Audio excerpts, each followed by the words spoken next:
The door of the diner slammed open so hard that the bell above it nearly fell off its hook. Elena Vasquez looked up from the coffee pot in her hand and felt her stomach tighten. She had been working the night shift at Rosie's diner for 6 years, and in that time she had learned to read trouble the moment it walked in. Tonight, trouble had a name everyone in the city whispered but rarely said out loud: Dominic Castellano. He walked in like he owned the floor beneath his feet, trailed by 3 men in dark coats who spread out near the entrance without being told to. His jaw was tight, his eyes sharp with a temper that had clearly not cooled down from wherever he had just come from. The few late-night customers in the diner suddenly found their food very interesting, eyes down, bodies still. Elena set the coffee pot down slowly and reached for a menu, the way she did for anyone who walked through that door. She refused to let her hands shake. "Table for 4, or would you like the counter?" she asked, her voice steady. Dominic looked at her like she had asked something absurd. "You don't know who I am?" "I know exactly who you are," Elena said. "I also know you're standing in my diner, and here, you're just another customer." One of the men near the door shifted uncomfortably, glancing at his boss to see how he would take that. Dominic's mouth curled into something between a smile and a warning. "Careful," he said, stepping closer to the counter. "People who talk like that to me usually regret it." "I'll take my chances," Elena replied, sliding a menu across the counter toward him. He didn't look at it. Instead, he studied her, the way a man studies something he's trying to figure out how to break. "You work this job every night? Standing here, pouring coffee for strangers, wearing that uniform, smiling at people who don't even remember your name in the morning. Doesn't that feel small to you?" "It pays my bills," Elena said simply. "And I sleep fine at night. Can you say the same?" A flicker of something crossed his face, gone as fast as it appeared. He sat down at the counter, motioning for his men to take the booth by the window. "Bring me the eggs," he said, "and bring me a reason not to be annoyed that a waitress just spoke to me like that." Elena poured his coffee without a word, set it in front of him, and walked to the kitchen window to place his order. Her hands were steady, her heart was not. She had grown up 2 neighborhoods over from where Dominic's family ran their business, in a part of the city where you learned fast that fear was a currency some people spent freely, and others refused to hand over. Her father had taught her, before he passed, that the moment you let someone see you shake, you had already lost. She had carried that lesson through school, through the hardest years of raising her younger brother Daniel alone after their parents were gone, and through every single shift at this diner, where difficult customers were as common as the smell of fried onions. But Dominic was different.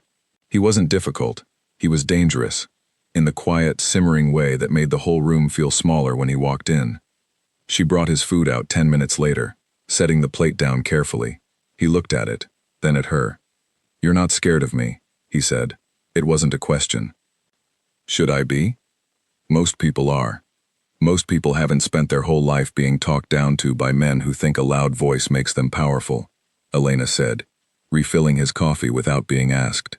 "I stopped being impressed by that a long time ago." The diner had gone unnaturally quiet. Even the cook in the back had stopped clattering pans, listening through the little window. Dominic set his fork down slowly. "You think you're tough," he said, a small, dangerous smile creeping across his face. "Let's see you prove it." Elena met his eyes without blinking. "I don't need to prove anything to you, but you're welcome to keep trying to find something that rattles me. I've got a long shift ahead, and you're not the first man who's walked in here thinking his name should make my knees shake." For a moment, nobody in the diner moved. Then Dominic laughed, short and humorless, and went back to his food. But something had shifted in the air, something about being spoken to like an ordinary man, in an ordinary diner, by a woman who refused to bow her head, had cracked something loose in him. He left 20 minutes later without saying another word, tossing a few crumpled bills on the counter that didn't even cover the bill. Elena watched him go, then let out a slow breath she hadn't realized she'd been holding. The night cook, an older man named Victor who had worked at Rosie's even longer than Elena, poked his head out from the kitchen. "You know who that was?" "I know," Elena said, wiping down the counter. "You know what he could do, if he decided he didn't like you." "I know that too." She looked up at Victor, managing a tired smile.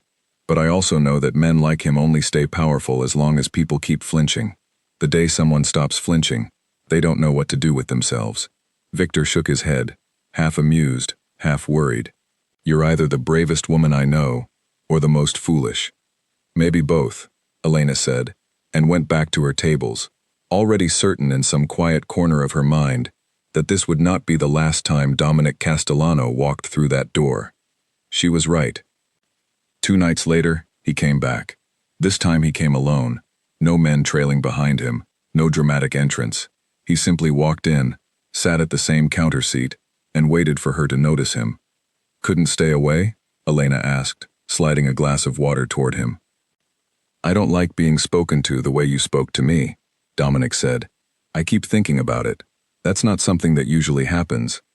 Maybe that's a good thing, Elena said. Maybe somebody should have said it to you a long time ago. He studied her again, the way he had the first night, like he was trying to solve a puzzle that refused to fit together the way he expected. You're not like the others who work here. I'm exactly like the others who work here, Elena said. We're all just people trying to make it through the week. The difference is, I stopped being afraid of men who think fear is the only currency worth collecting. Dominic said nothing for a long moment, staring down into his water glass. Then he looked up, and for just a second, something almost human flickered behind his eyes. Something tired. Something that looked a little bit like doubt. Bring me the eggs again, he said quietly. And maybe, this time, don't charge me full price for the coffee. Elena raised an eyebrow. Now that's the first smart thing you've said since you walked in here. For the first time, Dominic actually smiled. A real one, small and surprised, like he wasn't quite sure what to do with it. Elena walked away to place his order, unaware that this small, strange exchange in a quiet diner at 2 a.m. was about to set off a chain of events that would change both of their lives, and would eventually become a story people all over the city couldn't stop talking about.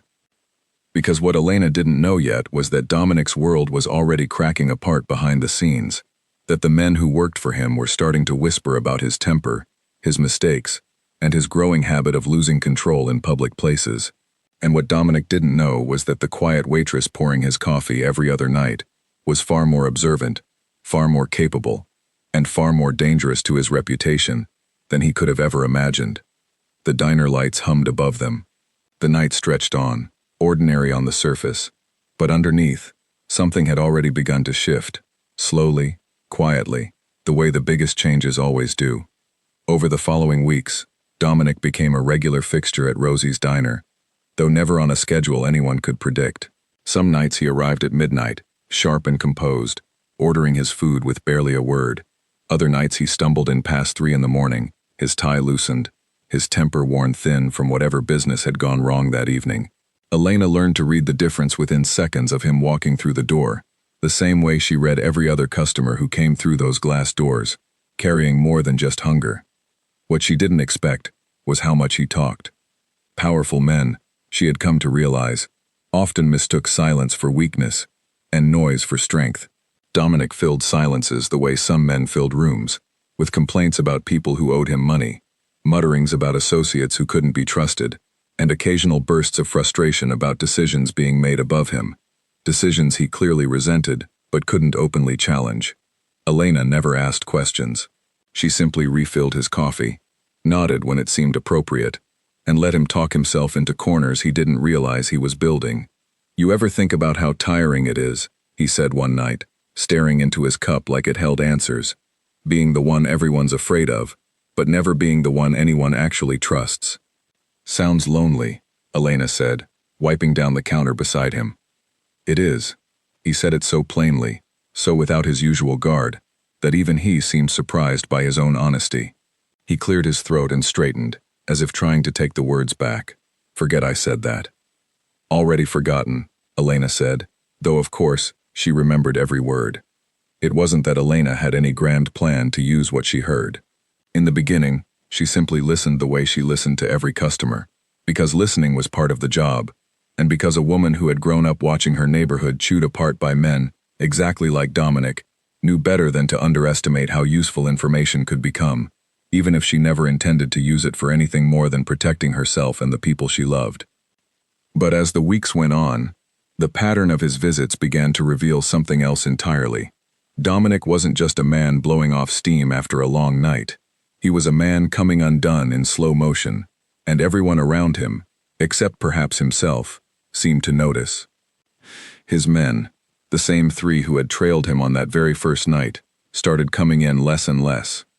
When they did appear, they lingered near the door rather than sitting close to him, exchanging glances that Elena recognized instantly, the same kind of glances she'd seen among co-workers who had lost faith in a manager but hadn't yet worked up the courage to say so out loud. One night, one of his men, a broad-shouldered younger fellow named Marco, came in alone while Dominic was in the restroom. He sat at the counter, rubbing his temples. "Rough night?" Elena asked, setting a cup of coffee in front of him without being asked. "You have no idea," Marco muttered. Then, seeming to catch himself, he shook his head. "Forget it. Not my place to talk." "I didn't ask you to talk," Elena said gently. "I just asked if you were having a rough night."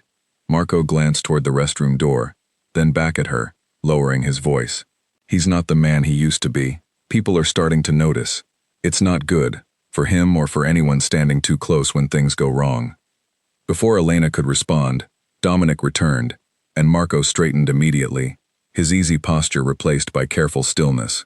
Elena said nothing more, but she filed the exchange away carefully, the same way she filed away every small detail that crossed her counter. The following week brought an incident that would later be talked about by everyone who worked at Rosie's, though at the time, it seemed like just another ordinary, uncomfortable night. Dominic arrived unusually agitated, his jaw tight, his movements sharp and impatient. He sat down hard at the counter and demanded his food before Elena had even finished greeting him.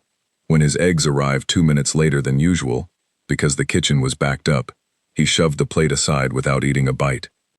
"This is cold," he snapped, though it clearly wasn't. "Take it back." "It just came out of the kitchen," Elena said calmly. "It's not cold." "I said take it back," he repeated, louder this time, drawing glances from the handful of other customers scattered around the diner. Elena picked up the plate without argument, but instead of simply walking away, she set it back down in front of him. "You're not upset about the eggs," she said quietly, just loud enough for him to hear, and no one else. "Something else happened tonight. You want to talk about it, or you want to keep taking it out on breakfast food that never did anything to you?" For a moment, Dominic looked like he might explode, his hand curled into a fist on the counter, his eyes flashing with the kind of temper that had made grown men flinch and back away for years. But then, slowly, the tension in his shoulders eased, just slightly, just enough for Elena to notice. "You've got some nerve," he muttered, though there was less venom in it than usual. "So I've been told," Elena said, and to her surprise, and to his own apparent surprise, a short laugh escaped him, almost against his will. He didn't explain what had happened that night, not directly. But over the next hour, sitting at the counter long after his food had gone cold for real, he let slip pieces of a conversation he'd had earlier, a meeting that hadn't gone the way he'd planned, references to people whose names Elena recognized from whispered conversations around the neighborhood she'd grown up in, mentions of a shipment that was supposed to arrive without complications and hadn't, and frustration about associates who seemed to be pulling away from him at exactly the moment he needed their loyalty most. Elena said very little in response. She simply listened, refilled his coffee, and let him talk, the way she always did. But that night, walking home after her shift ended, she found herself replaying the conversation in her mind, piecing together fragments the way one might piece together a puzzle without meaning to. It wasn't that she wanted to know his business, it was that his business kept spilling out onto her counter every single night, whether she wanted it there or not, and a woman who had survived as long as she had in a difficult world knew better than to ignore information simply because she hadn't asked for it. The other waitresses at Rosie's began to notice the pattern too. A younger server named Grace, who usually worked the shift right before Elena's, started making a habit of lingering a few extra minutes past her clock-out time, just to watch the exchanges between Elena and the man everyone in the diner now referred to, in hushed voices, simply as, the boss. "You're not scared of him at all, are you?" Grace asked one evening, watching Elena calmly refill Dominic's coffee, while he muttered something about a meeting gone wrong. "I used to be scared of a lot of things," Elena said. "Then I realized, most of what scares us is really just noise, dressed up to look bigger than it is." "He's not just noise, Elena. Everyone says he's dangerous." "Dangerous men usually are," Right up until the moment somebody stops treating them like they're untouchable, Elena said. That's usually when they start making mistakes. First, Grace didn't fully understand what Elena meant by that, not yet. But she would, soon enough, along with everyone else who worked the night shift at Rosie's diner. As the weeks passed, something subtle but unmistakable began to shift in the dynamic between Elena and Dominic. He still arrived unpredictably, still carried the weight of a man whose world was slowly crumbling around him, but he had stopped trying to intimidate her the way he had on that very first night. Instead, he seemed almost to seek her out, choosing the same counter seat every time, waiting for her shift even when it meant sitting quietly with a cup of coffee for 20 minutes before she arrived. The regular customers noticed. The staff noticed.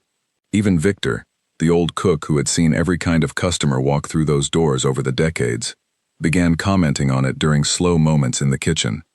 "You've got that man wrapped around your finger, and you don't even realize it," Victor said one night, watching through the kitchen window as Dominic waited patiently at the counter for Elena to finish with another table. "I don't want him wrapped around anything," Elena said. "I just don't back down from people who think their reputation should do their talking for them." "Maybe that's exactly why he keeps coming back," Victor said. "Man like that, surrounded by people who either fear him or flatter him, and here you are, the only person in his whole world who talks to him like he's just another customer. That's rare. That's dangerous in its own way." Elena hadn't thought about it quite like that before, but as she carried a fresh pot of coffee back toward the counter, she found herself wondering if Victor was right, if what Dominic kept returning for wasn't fear or flattery, but simple, uncomfortable honesty, the kind he clearly wasn't getting anywhere else in his life. But honesty, as Elena would soon discover, could be a dangerous thing to offer a man whose entire world ran on carefully managed fear and controlled information. Because while she had been quietly listening, quietly piecing together the fragments Dominic left scattered across her counter every night, others within his own organization had been watching too, watching him unravel, watching him grow softer and more talkative around a woman who worked behind a diner counter, and beginning to wonder just how much of a liability their once untouchable boss had become. The stage was being set for a night that neither Elena nor Dominic would forget, a night that would begin in the emptying parking lot outside Rosie's diner, and end with the entire balance of power between them shifting in ways that neither of them could have predicted when this strange, unlikely routine had first begun. Elena didn't know it yet, standing behind that counter refilling one more cup of coffee, but the quiet, careful pieces she'd gathered over the past few weeks were about to become far more important than she ever intended them to be. The night everything changed started like any other. Elena arrived for her shift a few minutes before 11, tying her apron behind her back as she walked through the kitchen, greeting Victor with the same tired nod she gave every evening. The diner was quieter than usual. Only a handful of customers scattered across the booths, the hum of the refrigerator behind the counter the loudest sound in the room. Dominic didn't show up until well past 1 in the morning, and the moment he walked through the door, Elena knew something was different. His usual careful composure, even on his worst nights, had always held together in some fragile way. Tonight, it looked like it had finally cracked apart completely. He walked straight past the counter without acknowledging her, heading instead to the restroom, his phone pressed hard against his ear, his voice low and clipped in a way that suggested a conversation he badly wanted to end. Elena caught only fragments as he passed, something about a location, something about people who were supposed to be there and weren't, something about trust being tested in ways that clearly frightened him more than he wanted to admit. He returned to the counter 15 minutes later, sitting down heavily, his phone now shoved deep into his coat pocket. He didn't order anything. He simply sat there, staring at the counter's surface, like it might offer him some kind of answer. "Rough night," Elena said, not quite a question. "You have no idea," Dominic muttered, echoing almost exactly what Marco had said weeks earlier. Elena set a cup of coffee in front of him anyway, unasked. He wrapped his hands around it but didn't drink. "They think I'm losing my grip," he said quietly, almost to himself. "The people who are supposed to answer to me, they think I don't notice the way they've started talking behind my back, the way meetings happen now that I'm not invited to, the way decisions get made, and I hear about them after the fact instead of before. Are they wrong?" Elena asked, her voice careful, neutral. Dominic looked up at her sharply, and for a moment, The old temper flared behind his eyes. Then it faded, replaced by something closer to exhaustion. "I don't know anymore," he admitted. "I used to know exactly where I stood. Now I feel like I'm the last one to find out what's actually happening in my own organization." He talked for the better part of an hour that night, more openly than he ever had before, the words spilling out of him with a kind of desperate momentum, as though he had been holding them back for months and simply couldn't anymore. He mentioned names Elena recognized, places she had heard whispered about in her own neighborhood growing up, details about a shipment that had gone missing under circumstances nobody could explain, and a growing sense that the very people meant to protect his interests were quietly positioning themselves to replace him. Elena listened, as she always did, saying little, offering only the occasional question that seemed to help him organize his own scattered thoughts rather than push him toward any particular conclusion. But underneath her calm exterior, she felt something shift, a growing understanding that the man sitting across the counter from her, the same man who had walked in months ago trying to intimidate her simply because he could, had become something far more fragile than dangerous. When he finally left that night, well past 3 in the morning, he paused at the door and looked back at her. "Thank you," he said, the words clearly unfamiliar in his mouth, "for listening. Nobody else does anymore." Elena simply nodded, watching him disappear into the night, unaware that the very next evening would bring the confrontation that would finally tip the balance between them completely. The following night, Elena finished her shift a little after 4 in the morning, exhausted in the particular way that came from hours on her feet and the emotional weight of listening to a man's world slowly falling apart around him. She said goodnight to Victor, grabbed her jacket from the back room, and stepped out into the cold parking lot, the sky still dark, the streetlights casting long shadows across the empty pavement. She didn't notice Dominic's car parked near the far end of the lot until she was halfway to her own vehicle, and by then, he was already out of it, walking toward her with a tension in his shoulders that she hadn't seen since that very first night he'd walked into the diner. "We need to talk," he said, his voice tighter than it had been the night before, all traces of the vulnerable, exhausted man replaced by something harder, something more controlled. "It's 4 in the morning," Elena said, stopping a few feet away from him, her keys held loosely in her hand. "Can it wait?" "No." He stepped closer, and though he made no threatening gesture, no raised hand, no aggressive posture, there was something in the set of his jaw that made the empty parking lot feel suddenly much smaller. "I've been talking to you for weeks, telling you things I shouldn't tell anyone, and now I keep asking myself why. Why does a diner waitress make me forget everything I've spent my whole life learning about who to trust and who not to? Maybe because I never gave you a reason not to trust me," Elena said evenly, refusing to step back despite every instinct urging her to. "Or maybe you've been collecting everything I've said, waiting for the right moment to use it," Dominic said, his voice low, dangerous in a way it hadn't been in weeks. "People in my world don't get to just listen. Not for free, not without a reason." Elena felt her heart pounding, but she kept her voice steady, the same steady voice she had used on that very first night, the same voice that had refused to shake no matter how loud or threatening the men in front of her became. "If you really believed that, you wouldn't have kept coming back. You wouldn't have kept talking. Some part of you needed somebody who wasn't afraid to just listen without trying to use it against you, and that's exactly what I did. Nothing more." "Prove it," Dominic said, echoing his own words from months earlier, though this time there was no smug confidence behind them, only a kind of desperate need for reassurance he clearly hated needing. "How exactly do you want me to prove that I haven't done anything?" Elena asked. "I can't prove a negative, Dominic. All I can tell you is the truth. I never repeated a word you said to me. Not to the staff, not to the customers, not to anyone, because that's not who I am, and frankly, it's none of my business what happens in your world, as long as it stays out of mine." Something in her voice, some combination of exhaustion and unshakable honesty, seemed to finally reach him. His shoulders dropped slightly, the tension bleeding out of his posture as quickly as it had appeared. "They're watching me," he said quietly, almost to himself. "My own people, waiting for me to slip, and I keep thinking, if they ever found out about these nights, about how much I've said to you, they'd see it as exactly the kind of weakness they've been looking for. Then maybe it's time you asked yourself why you needed to say it in the first place," Elena said, her voice softening slightly, though she still held her ground, still refused to let the fear she felt creeping up her spine show on her face. A man surrounded by people who only respect him out of fear isn't surrounded by loyalty, Dominic. He's surrounded by people waiting for the fear to run out.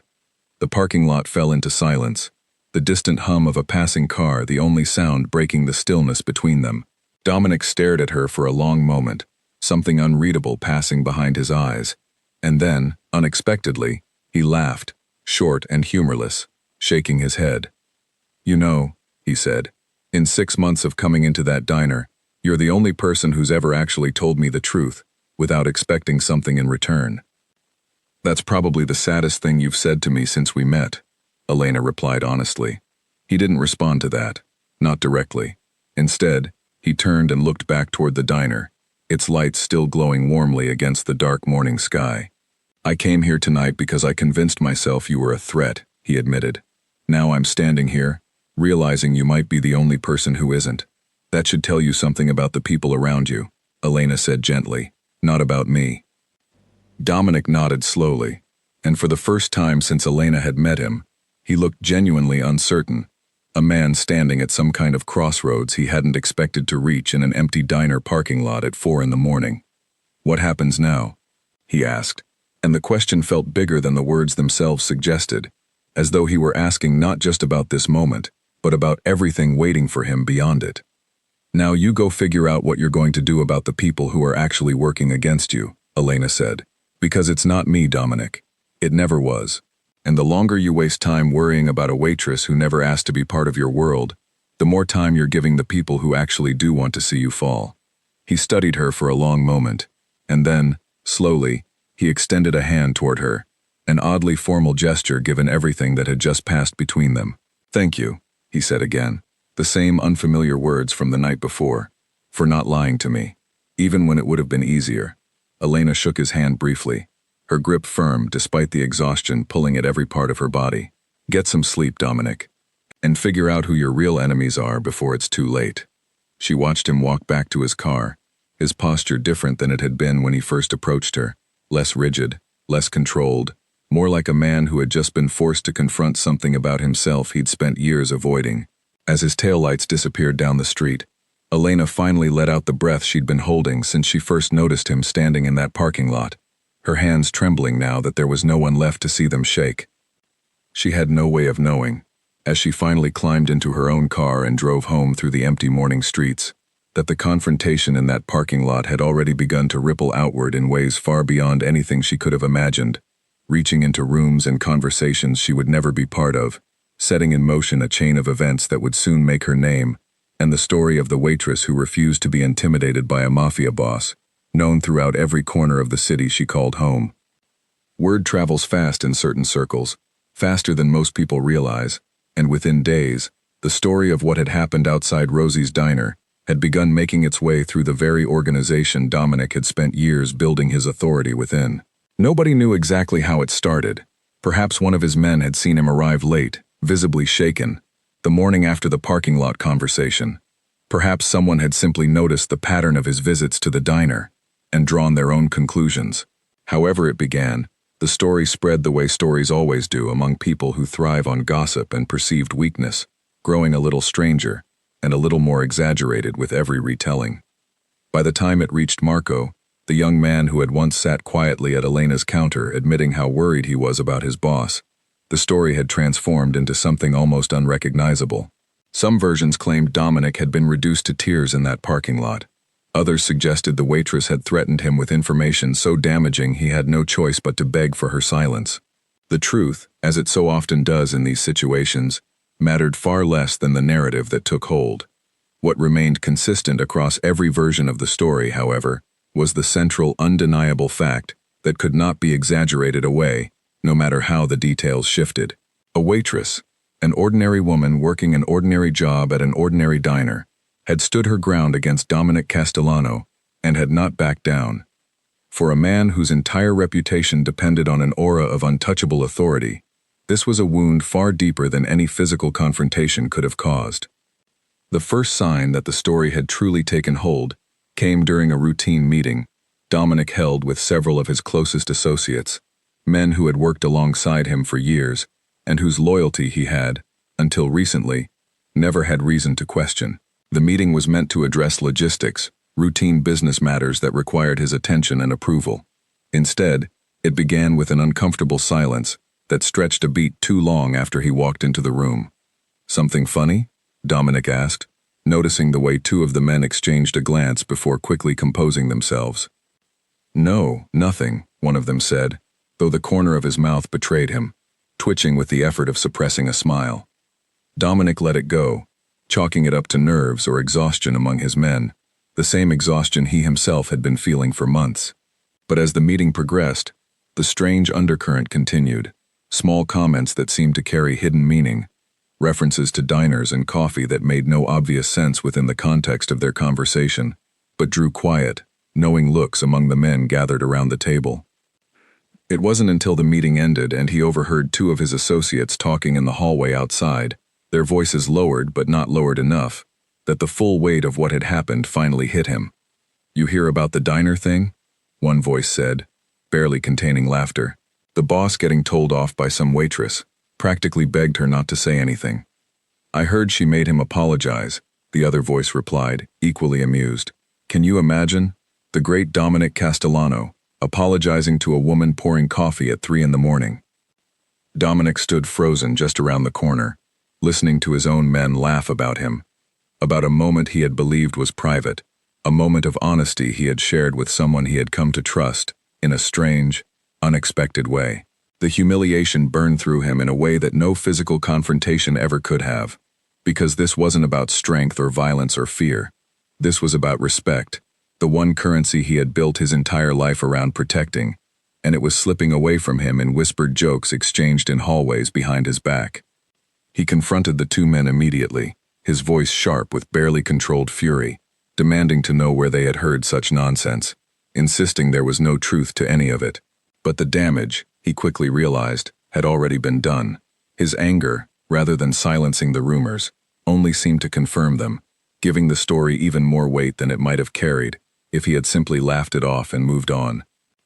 Over the following days, the story continued to spread, reaching every corner of his organization, whispered in break rooms and exchanged in coded jokes during meetings, always just quiet enough that nobody could be directly accused of mocking him, but never quite quiet enough that he could pretend not to notice.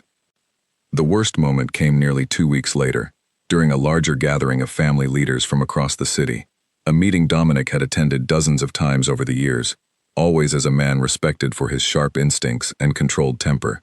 This time, as the meeting wound toward its close, an older leader from a rival organization, a man named Henry Caldwell who had never particularly liked Dominic and had long looked for opportunities to undermine him, brought up the subject with a casualness that felt anything but casual.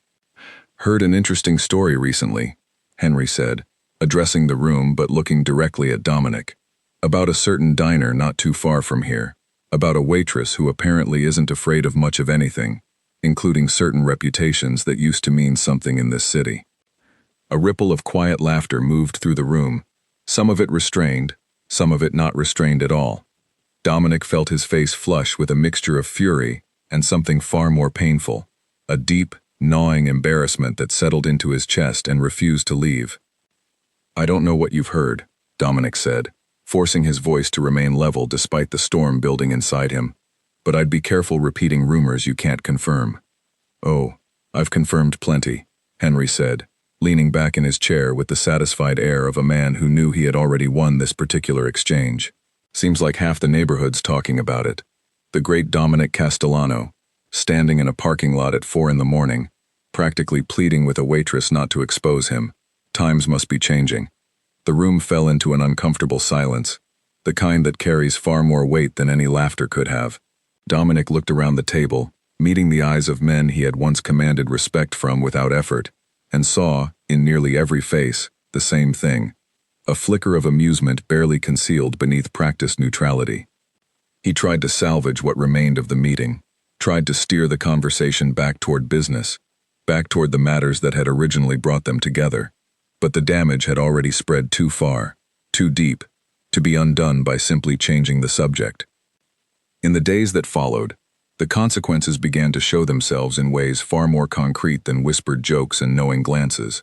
Associates who had once deferred to him without question began questioning decisions he made, small pushbacks at first, disguised as reasonable concerns, but growing bolder as the weeks passed. Meetings that had once revolved entirely around his authority began including voices that had previously stayed silent, men who had clearly begun to sense an opportunity in his weakened standing and were not hesitant to seize it. Marco, the young associate who had once confided in Elena about his worries over Dominic's unraveling, found himself increasingly caught between loyalty to a man he had once respected and the growing recognition that the ground beneath that man's authority had shifted in ways that could not easily be reversed. "You need to do something," Marco told him one evening, finding a rare moment alone with Dominic in his office. "The longer this story keeps circulating unchallenged, the more people start believing there's truth behind every exaggerated version of it. And once people stop believing in your authority, it doesn't matter whether the story was true or not. What matters is what they choose to believe." "What exactly do you suggest I do?" Dominic asked, exhaustion evident in every word. "Storm into that diner and demand she publicly declare I never said anything embarrassing? That would only make things worse." "Then let it go," Marco said carefully. "Stop reacting to it. Every time you get angry about it, every time you try to shut down the conversation, it just proves there's something worth talking about.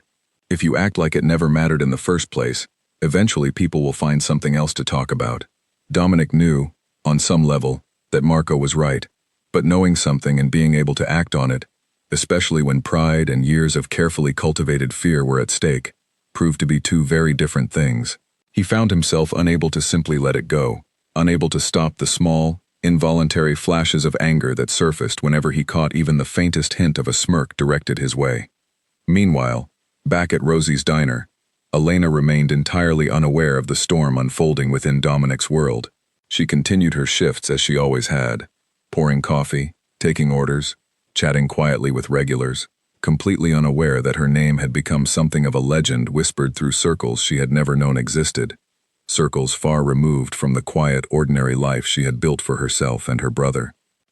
It was Victor, the old cook, who first brought word of what was happening, having heard rumors from a delivery driver who supplied the diner with produce, and apparently had connections that stretched further into the city's underworld than anyone realized. "You know people are talking about you," Victor said one slow evening, leaning against the counter while Elena restocked napkin dispensers. "About that whole business with the parking lot. Seems it's become quite a story." "What kind of story?" Elena asked, genuinely surprised. "The kind where a waitress stares down one of the most feared men in the city and doesn't blink," Victor said, a proud smile spreading across his weathered face. "You've become something of a legend, whether you meant to or not." Elena felt an uncomfortable weight settle in her stomach at the news. She had never wanted to become part of anyone's story, had never intended for that quiet, tense conversation in the parking lot to become fodder for gossip and speculation among people she had never even met. Her instinct, immediately, was concern, not for herself, but for what such attention might mean for Dominic, a man whose world she now understood to be far more precarious and dangerous than she had originally realized. "This isn't good," she murmured, more to herself than to Victor. "Why not?" Victor asked. "Seems to me you handled yourself exactly the way anyone should hope to, when faced with someone trying to intimidate them. Because men like him don't survive by being humiliated," Elena said quietly. "And if people are laughing at him because of something that happened between us, that puts a target on both our backs, whether either of us wanted it there or not." And her words would prove more prophetic than she could have known, because within days, the growing whispers surrounding Dominic's reputation would reach a breaking point that neither of them could have anticipated, forcing a confrontation far more consequential than anything that had come before it, one that would finally determine whether Dominic Castellano could reclaim the authority he had built his entire life around, or whether the quiet strength of an ordinary diner waitress had already changed the course of his story forever. The breaking point arrived on an ordinary Tuesday evening, the kind of evening Elena had lived through hundreds of times before, filled with the familiar rhythm of orders called out to the kitchen, coffee poured, and quiet conversations exchanged across the counter. She had no way of knowing, as she tied her apron and started her shift, that this particular night, would mark the end of one chapter in her life and the beginning of something entirely unexpected. Dominic arrived just after midnight, but this time he wasn't alone. Beside him walked Marco, and behind them, two more of his men, their expressions unreadable in the dim light of the parking lot outside. Elena felt a flicker of concern as she watched them enter, an instinct built from years of reading the room the moment trouble walked through the door. But something in Dominic's posture told her this wasn't the same kind of trouble she had prepared herself for.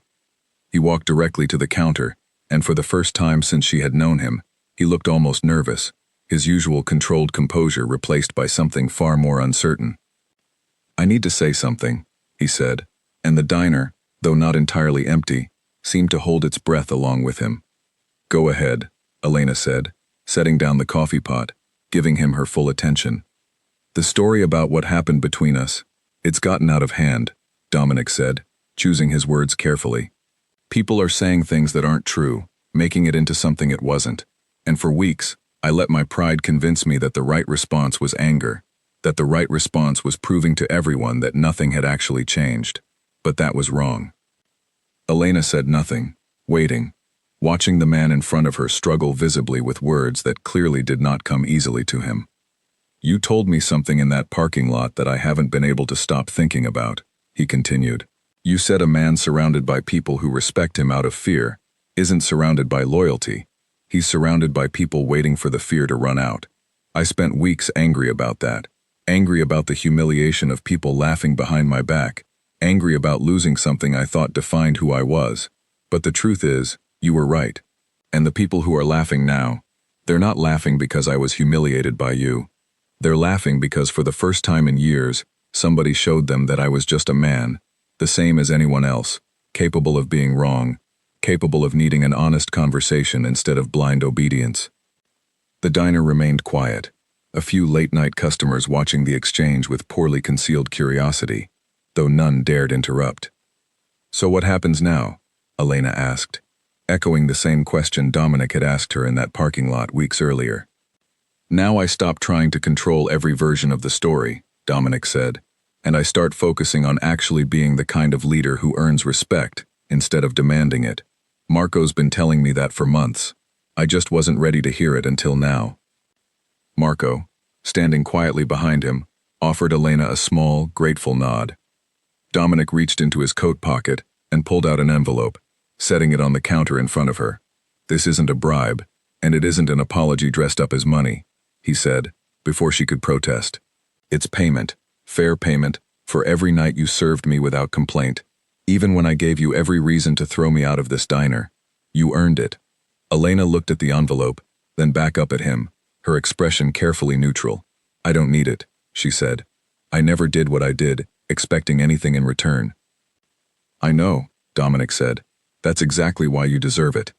After a long moment, Elena accepted the envelope, understanding that refusing it entirely would only complicate a moment that, for once, seemed genuinely uncomplicated. "Thank you," she said simply.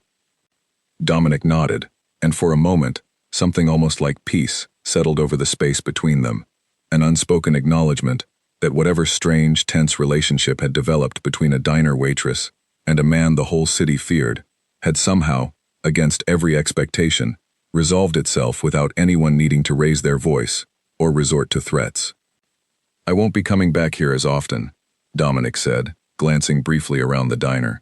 "Not because anything's wrong, but because I think it's time I stopped hiding from my own problems in a place where somebody else has to listen to them. I've got work to do, rebuilding what I let slip while I wasn't paying attention." "That sounds like the smartest thing you've said since I met you," Elena said, a small, genuine smile crossing her face for the first time in their entire strange acquaintance. Dominic almost smiled back, something that might have grown into a real one if he'd let it. Instead, he simply nodded once more, turned, and walked out of the diner with Marco and his men following close behind, leaving Elena standing at the counter with an envelope full of money and a strange, quiet sense that something important had just concluded. Word of that final conversation spread through Dominic's organization even faster than the original story had, though this version carried a very different tone. Instead of mockery, the story now carried something closer to respect, an acknowledgement among his associates that whatever else could be said about him, Dominic Castellano had walked into a public place and openly admitted he had been wrong, a rare enough occurrence among men in his position that it earned a grudging kind of admiration, even from those who had laughed at him weeks earlier. Henry Caldwell, the rival leader who had so gleefully brought up the story at that tense meeting, found himself with far less ammunition to work with once the narrative shifted from humiliation to accountability. His attempts to keep the joke alive fell flatter with each retelling, until eventually, the story faded into little more than an occasional, half-remembered anecdote, the kind of thing mentioned in passing without any real sting attached to it anymore. For Elena, life at Rosie's Diner returned largely to its familiar rhythm, though not entirely unchanged. A local newspaper reporter, having caught wind of the story through channels even Elena couldn't quite trace, reached out requesting an interview about what had become known, in increasingly exaggerated retellings around the neighborhood, as the night the waitress stood up to the mob boss. Elena, cautious and uninterested in becoming any kind of public figure, agreed only to a brief, carefully worded piece, focusing on themes of everyday courage, and treating every person, regardless of reputation or fear, with the same basic respect and honesty. The article, when it finally ran, avoided sensationalism, focusing instead on Elena's simple philosophy, one she had carried with her since childhood, one her father had instilled in her, long before she ever imagined it would be tested against a man like Dominic Castellano. People spend so much energy trying to figure out who deserves their fear and who deserves their respect, Elena told the reporter, her words later printed exactly as she said them. But really, everyone just deserves honesty. Fear makes people dangerous. Honesty, even when it's uncomfortable, usually makes things better in the end. The article brought a small wave of local attention to Rosie's Diner, new customers curious about the now legendary waitress, though Elena herself remained largely unbothered by the sudden interest, continuing her shifts with the same quiet dedication she always had, still saving carefully for her brother Daniel's future, still finding satisfaction in small, ordinary moments rather than any grand recognition. Months later, on a quiet evening much like countless others before it, Elena found herself once again behind the counter, refilling coffee cups, chatting easily with regulars, the diner humming along in its familiar, comfortable rhythm. A new customer walked in, someone she didn't recognize, sitting down at the counter and glancing at the menu. "Rough night?" Elena asked, setting a glass of water in front of him, the same simple question she had asked hundreds of times before. The man looked up, offering a tired smile. "You have no idea," he said.